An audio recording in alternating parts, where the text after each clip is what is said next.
arestado sa drug bypass operation ang isa sa mga sangkot sa shooting incident sa Nunglungan 2, Cauayan City, Isabela noong ika-12 ng Marso 2026 na ikinasawi ng isang tricycle driver.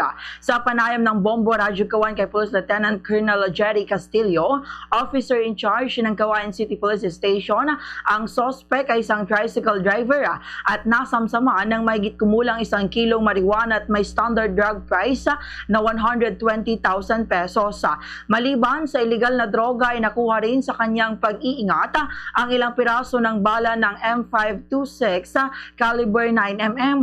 Anyang suspect ay una nang nakasuhan sa kasong pagpaslang sa kapwa nito tricycle driver noong gabi ng March 12 at inaantay na lamang ang warrant of arrest na ilalabas ng korte laban sa kanya at sa limang iba pa na kabilang naman sa pagplano at pumaslang sa biktima. Maliban dito ay namaharap din ang naarestong suspect sa karagdagang kaso na may kaugnayan sa paglabag sa Republic Act 9165 o Comprehensive Dangerous Drugs Act of 2002 at Republic Act 10591 o Comprehensive Firearms and Ammunition Regulation Act. Batay sa investigasyon, ang dahilan ng pagpapaslang ay maaring may kaugnayan din umano sa illegal na droga. Ayon anya sa mga operatiba ng City Drug Enforcement Unit, ilang taon na ring sangkot sa illegal na droga ang sospek.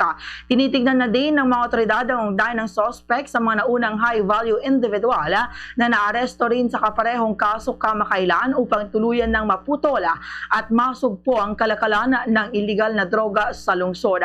Ganitong bahagi ng pahayag ni Police Lieutenant Colonel Jerry Castillo. Yung suspect na ito ay kinasuhan natin during the shooting incident last March 12, 2026 sa may barangay Nunglungan 2. Wherein isang tricycle driver from San Fermin ang pinaslang nila. Accordingly sa ating investigation, 6 sila na nagplano para paslangin itong isang tricycle driver. So yung tatlo nagplano, tapos itong tatlo nag-execute dun sa pagpatay sa tricycle driver last March 12. And nakasuhan natin itong suspect na to na nahuli natin sa drugs. Ay hinintay na lang natin yung palabas na release ng warrant niya para i-serve sa kanya. In addition pa dito sa pinalulit natin sa kanya na kaso ng illegal na droga.